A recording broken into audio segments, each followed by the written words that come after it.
Right now, there are over 100 million empty homes across the world that are not being used. Fully built houses and entire apartment complexes are all sitting there completely unoccupied as we speak. Yet, here we are in the midst of a global housing crisis. In the US, the current shortage of homes people want to buy versus what is available on the market is a deficit of about 3.8 million homes. Meanwhile, Germany is facing its worst housing shortage in 20 years, with 1.4 million people predicted to be unable to find a home next year. So, why are there 13,000 vacant apartments in New York City that are purposely not rented out? Why are almost 14% of all homes across Japan not inhabited? Even worse, why is roughly half of the entire world's supply of vacant homes sitting empty in China right now? In this video, we uncovered the official policies along with the free market forces that have created this unbalanced housing market. We will also see how there are different types of unused real estate and why the supply of housing is nowhere close to matching the true demand for living spaces, despite these vacancies.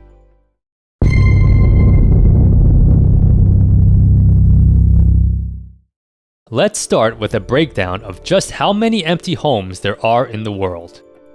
In the US alone, there are approximately 16 million homes that are currently not occupied. If we head over to Europe, we will find that there are 11 million empty houses, with 2 million of them in Italy alone. In fact, you might have heard about how many towns in Italy are selling these unused homes for just €1. If that price tag is a bit too steep for you, how about a free home then? In Japan, the government is giving away some of its stock of 8.5 million empty homes and apartments. Likewise, Brazil is home to roughly 8 million unoccupied dwellings. Meanwhile, officials in China estimate that 1/5 of their homes, many of which are newly built apartment complexes, are sitting completely uninhabited. That comes out to about 50 million empty homes in China alone. Adding up all these figures gets us to almost 100 million vacant homes, and that's not even accounting for places like India, Russia, and all of Africa. While these staggering figures are quite distressing, the good news is that the excess of homes could surely help with the affordable housing crisis and combat against homelessness, right? After all, the homeless population in America is about 500,000 people. With 16 million empty homes in the US, that comes to over 30 unoccupied homes for each homeless person. Well, unfortunately, these empty homes will likely never be part of the solution, and in fact, most of them are actually part of the problem.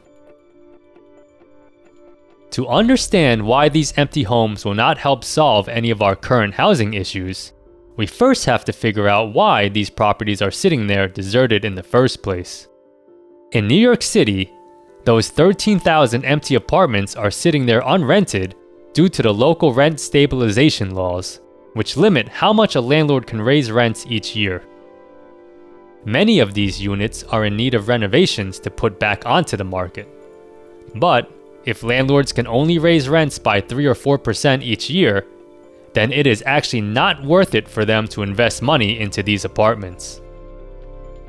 The other reason why Manhattan is filled with unoccupied apartments can be attributed to the ultra-rich. It is not uncommon for the wealthy to own more than one residence throughout the world.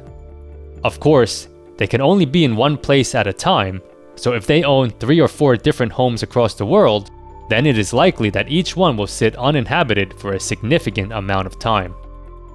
For instance, experts estimate that roughly half of all the units in Manhattan's Billionaire's Row are sitting unused. What about in Italy and Japan? The glut of empty homes in those countries is actually due to other reasons. Those countries, much like many developed nations, are suffering from 2 major issues: an aging population and increasing urbanization. Developed nations are getting older, while birth rates are not keeping up to replace the people who are lost. As a result, small communities that have expanded now find that they have too many houses and not enough families to live in them.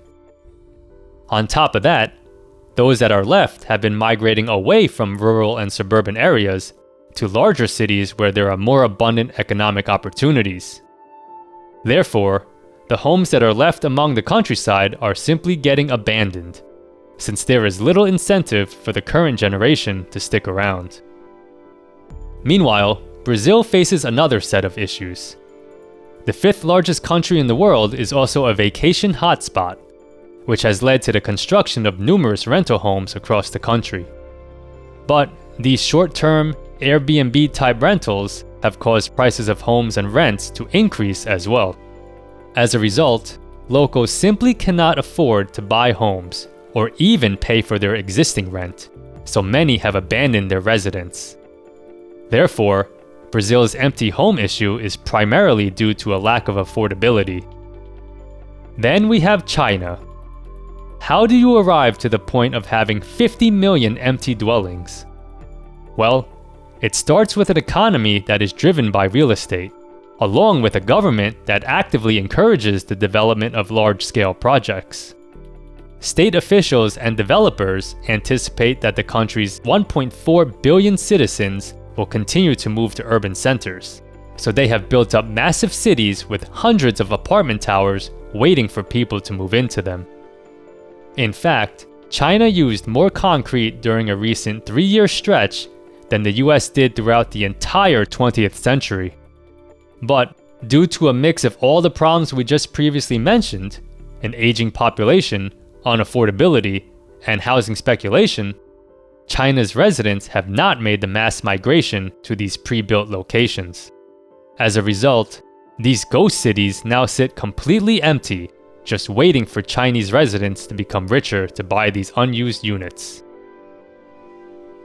As you can start to realize, our global housing crisis is not due to a lack of homes, but due to how accessible they are. There is a glut of homes in China and Brazil, but their residents simply cannot afford them. Meanwhile, the abandoned homes in Italy and Japan will likely stay abandoned since they are located in areas with limited economic prosperity. Still, there is an owner for each of these 100 million empty homes. So, why would they be willing to hold on to them? The answer is due to the free market. You see, capitalism requires endless growth. Once companies and investors extracted as much value as they could from businesses that sell traditional products and services, they needed to commodify something new.